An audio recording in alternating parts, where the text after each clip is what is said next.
The British number 3 threatened to pull off a second stunning victory over a Spaniard on clay in Marbella but fell agonizingly short. His four-set defeat by fellow left-hander Albert Ramos Vinola's son Norrie lose a pair of tie-breaks and fight toe-to-toe with the world number 21 before eventually being edged out. Britain lost the tie 3-1 but found a new star in Norrie, a 22-year-old with a cosmopolitan background, having been born to a Welsh mother and Scottish father in South Africa, raised for much of his childhood in New Zealand and more recently educated in the United States.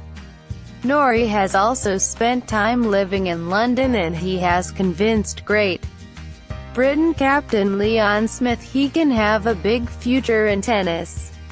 Britain's point in the match was won on Friday by Norrie, with his stunning comeback win over Roberto Bautista Agut. There was to be no repeat yesterday as Ramos Vinolas won 7-6, 2-6, 7-6, 6-2, but Smith said of Norrie, "I'm really proud of him. If he needs some sort of reference point to how far he can go, he got it this weekend.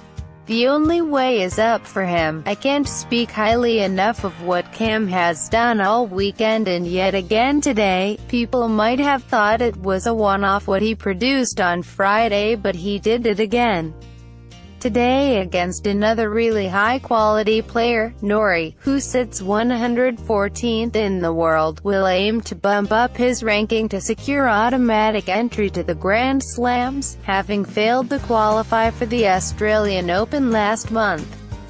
He wrote on Twitter, "Incredible experience this weekend in Spain. Couldn't be more proud of my team.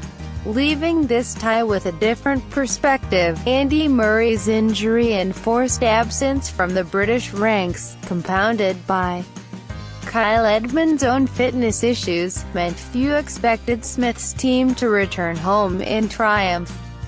One singles win was more than might have been foreseen, but it was still insufficient as Spain moved through to a quarter-final against Germany. Britain face a playoff later in September to determine whether they will be back in the World Cup in 2019. There was high praise for Norrie from teammate Jamie Murray, who said the newcomer should be super proud of his accomplishments. Smith believes Norrie can leave the British camp in good heart, but knowing he must work on his strength to improve his prospects of more top-level exposure. Smith said, "Physically, endurance-wise, he looks in really good shape. He's sitting on the bench even at the end there saying, I feel I could run all day. The big thing for him now is he can get a lot physically more powerful, so he can get more power in his strokes." Ramos Vinolas, who called the match the most special 4 hours of my career, wrote on Twitter, "Congratulations to Norrie for a great match.